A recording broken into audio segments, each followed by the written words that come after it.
वालेकुम, कैसे हैं आप सब। मुझे उम्मीद है ठीक ठाक होंगे और खैरियत से होंगे। अल्लाह पाक आपको और हमें हम सबको अपने हिफ्ज़ मान में रखे। आज आपके लिए लेकर आई हूँ बहुत ही मज़ेदार और शानदार से पूरी पराठा की रेसिपी।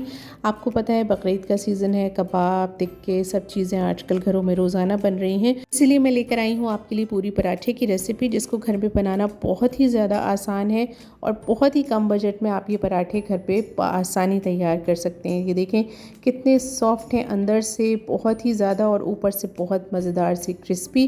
तो ये पराठे किस तरह हम घर पे बहुत आसानी के साथ बना सकते हैं। और आप देख रहे हैं इसमें बिल्कुल भी ऑयल नहीं है, बहुत ही ड्राई किस्म के ये पराठे बन के रेडी हुए हैं। तो चलें बनाना स्टार्ट करते हैं।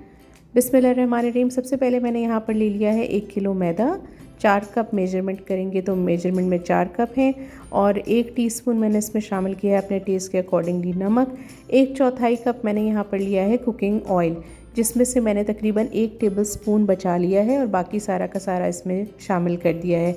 अगर आप कुकिंग ऑयल ना लेना चाहें तो आप घी भी ले सकते हैं, उसका बहुत ही ज़्यादा अच्छा इफ़ेक्ट आता है। बस इसको हम बहुत अच्छे से इसमें इस तरह से एब्ज़ॉर्ब कर लेंगे, तमाम आटे में इसको मिला देंगे ऑयल को और नमक को हाथों से इस तरीके से, ताकि तमाम जगह पे ये बहुत अच्छे से स्प्रेड हो जाए। और जब हमें लगे कि ये बिल्कुल इवनली सब जगह मिल चुका है और मिक्स हो चुका है, तब हम इसको सादे पानी से गूंदना शुरू करेंगे।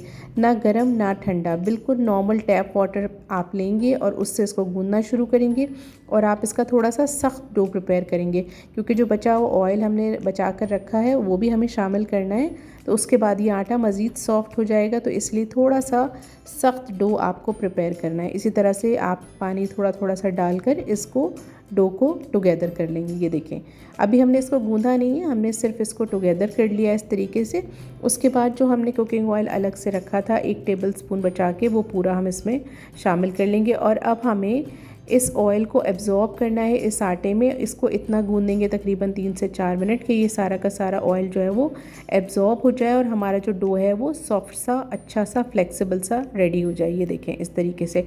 अब हल्का सा ऑयल इसके ऊपर हम लगा के और रख देंगे कवर करके तकरीबन 10 से 15 मिनट के लिए, ताकि ये अच्छा सा सेट हो जाए। ऑयल इसलिए लगाते हैं कि ऊपर कोई पपड़ी वगैरह जो है वो ना जमे। बस अब आप इसको ढक कर किचन में ही कहीं रख दीजिए 10 से 15 मिनट के लिए। उसके बाद हम इसके पराठे बनाना शुरू करेंगे। तकरीबन 15 मिनट हो चुके हैं, हमने आटे को ढक कर रखा हुआ था। अब मैंने यहाँ पर अपना रोटी मैट जो है वो बिछा लिया है, ताकि मैं इसमें पराठे बेल सकूँ।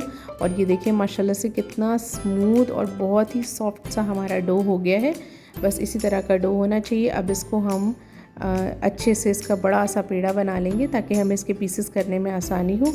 और अपनी वर्किंग सरफेस पे हम थोड़ा सा मैदा डस्ट कर देंगे और पहले हम इसके पीसेस कर लेते हैं। अब मैं नाइफ़ की मदद से कर रही हूँ, आपको जैसे आसान लगे आप वैसे कर लें। बस मकसद ये है कि हम इसके पेड़े बना लें। अच्छा, अब जो इसके पेड़े हम बनाएंगे वो जैसे हम पूरियाँ बनाते हैं उससे थोड़े बड़े साइज़ के पेड़े होंगे, क्योंकि जो पराठे होते हैं वो थोड़े से थिक होते हैं, यानी कि मोटे होते हैं। तो हमें इसी तरह से इसके पेड़े बनाने हैं। तकरीबन 1 किलो मैदे से मेरे 10 पराठे तैयार हुए थे। तो बस इसी तरह से आप अपने जहन में रखते हुए इसके पेड़े बना लें। ये देखें पूरियों से तकरीबन डबल साइज़ के पेड़े इसके रेडी होंगे, और जो हम घर में नॉर्मल रोटी बनाते हैं उससे थोड़े से छोटे। बस ये देखें इस तरह से मैंने सारे पेड़े जो है वो बना के रख लिए थे। बाकी जो दूसरा आटा हाफ़ पीस मेरा था उससे भी मैंने इसी तरह से पेड़े बना लिए थे। और इस तरह टोटल 10 पेड़े जो है वो हमारे रेडी हुए थे, यानी कि 1 किलो मैदे से आप आराम से 10 पराठे बना सकते हैं।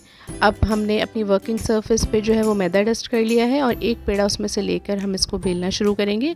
बिल्कुल वैसे ही आप बेलेंगे जैसे कि आप नॉर्मल रोटी वगैरह बेलते हैं, और जितनी बड़े साइज़ की आप रोटी बेलते हैं उसी साइज़ की आप इसको पहले बेल लेंगे। जितना आप बड़ा कर सकते हैं, बारीक कर सकते हैं, उतना कर लीजिएगा।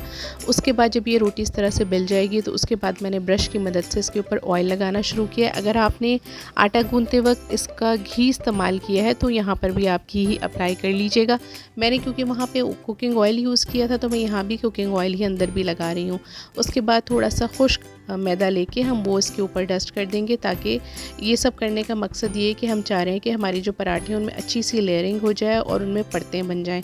तो बस उसके लिए हमने ये किया है प्रोसीजर। उसके बाद जैसे चौकोर पराठे को फ़ोल्ड करते हैं उसी तरह से आप उठाकर इनको चारों साइड से फ़ोल्ड कर लीजिएगा। इस तरह से जब आप पराठे को बेलेंगे और जब फ्राई करेंगे तो जब वो खुलेगा तो उसमें से बहुत अच्छी सी लेयर्स निकल कर आएंगी और वो बहुत अच्छी लगती हैं। बस इस तरह से देखें, दोबारा से मैंने इसको गोल पेड़े की शक्ल दे ली है और अब हम इसको बेलना शुरू करेंगे। बहुत आसान है, ज़्यादा वक्त नहीं लगता है, बहुत आराम से इस तरह से रेडी हो जाता है। अब इसके पहले हम किनारे जो है थोड़े से पतले कर लेंगे, फिर वैसे ही जैसे हमने पहले इसको रोटी की तरह बेला था उसी तरह से ही हम इसको एक बार फिर बेलना शुरू करेंगे। अच्छा, अब यहाँ पर आप ख्याल रखिएगा कि जो बर्तन आपने फ्राई करने के लिए लिया है उसकी मेजरमेंट के अकॉर्डिंगली आपको रोटी बेलनी है या पराठा तैयार करना है। मैंने तकरीबन 10 इंच का पैन लिया है और उसमें ऑयल डालकर उसको पहले से गर्म होने के लिए रख दिया है, क्योंकि हमें गर्म ऑयल चाहिए होगा इस पराठे को फ्राई करने के लिए। ये पराठे आप बिल्कुल भी हरगिज़ भी कम गर्म ऑयल में या ठंडे ऑयल में मत डालिएगा, बहुत ख़राब हो जाएंगे, बिल्कुल ख़राब हो जाएंगे और फिर आपसे संभलेंगे नहीं। तो लिहाजा पहले से कुकिंग ऑयल को गर्म होने के लिए रख दीजिएगा। और ये देखें जो एक्सेस मैदा है मैंने उसको झाड़ लिया है इस तरह से, और इसकी साइज़ मैंने उतना ही कर लिया है जितना कि मेरे फ्राइंग पैन का साइज़ है। अब मैं एक कांटे की मदद से इसको प्रिक कर रही हूँ, क्योंकि जैसे हम पूरी बेलते हैं और उसको फ्राई करते हैं तो वो बिल्कुल गोल सी फूल जाती है, क्योंकि वो पतली होती है और खाने में वो टूटती हुई बिखरती हुई अच्छी लगती है, क्रिस्पी सी। तो यहाँ पर क्योंकि मुझे पराठा चाहिए और ये थोड़ा मोटा है तो इसलिए प्रिक करना ज़रूरी है, वरना अगर ये फूल जाएगी बहुत ज़्यादा तो फिर ये सारी की सारी टूट जाएगी और आपको खाने के वक्त जो है वो पराठा अच्छा नहीं लगेगा। तो लिहाजा यहाँ पर जो है वो आपको इस बात का ख्याल रखना है। अब देखिए मैंने इसको गरम तेल में डाल दिया है और आपने देखा था कि मेरा कुकिंग ऑयल जो है वो बहुत अच्छा खासा गरम था, लिहाजा डालते के साथ ये फ्राई होना शुरू किया है इस पराठे ने, और चमचे की मदद से दबा दबा कर मैं इसको सेक रही हूँ। इसी तरह से आप फ्राई करेंगे और 1 मिनट से भी कम वक्त में, क्योंकि ऑयल अच्छा खासा गर्म था, ये बिल्कुल एक साइड से फ्राई हो जाएगा। जब अच्छा सा इसका कलर आ जाए गोल्डन सा, तब आपकी इसकी साइड जो है वो टर्न कर लीजिएगा। ये देखिए माशाल्लाह से कितना खूबसूरत कलर आया है, बस ऐसा ही कलर हमें चाहिए है। दूसरी साइड से भी तकरीबन 1 मिनट लेगा ये फ्राई होने में, और 2 से ढाई मिनट के दरमियान आपका ये पराठा बहुत ही अच्छा से रेडी हो जाएगा।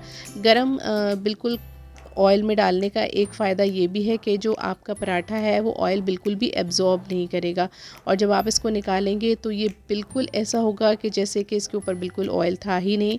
ये देखिए ये बिल्कुल ऐसा पराठा है, थोड़ी देर में ये बिल्कुल ऐसा हो जाएगा कि इसके ऊपर बिल्कुल आपको ऑयल जो है वो महसूस नहीं होगा, और इसको आपको किसी स्ट्रेनर वगैरह में भी डालने की ज़रूरत नहीं। आप देख रहे हैं माशाल्लाह से कितने क्रिस्पी ये पराठे बन के रेडी हुए हैं।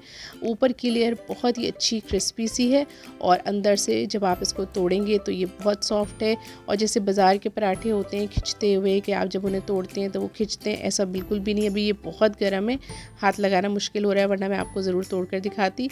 आप देखें ये इसकी फ़ाइनल लुक है, बहुत ही ज़बरदस्त पराठे रेडी होते हैं। इस रेसिपी से ज़रूर इनको तैयार कीजिएगा अपने घर वालों के लिए। अगर रेसिपी अच्छी लग रही हो तो फैमिली और फ्रेंड्स के साथ शेयर करना बिल्कुल भी मत भूलिएगा। ये पराठे बनाएं और बहुत अच्छे बने तो मुझे कमेंट करके ज़रूर बताइएगा कि ये पराठे कैसे रेडी हुए और आपके घर वालों को पसंद आए या नहीं।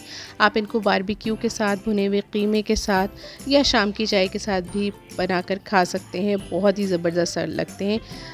अगर रेसिपी अच्छी लग रही हो तो मुझे दुआओं में याद रखिएगा। अपना बहुत ज़्यादा ख्याल रखिएगा। मिलते हैं किसी आसान सी मज़ेदार सी रेसिपी के साथ नई वीडियो में। अल्लाह हाफ़िज़।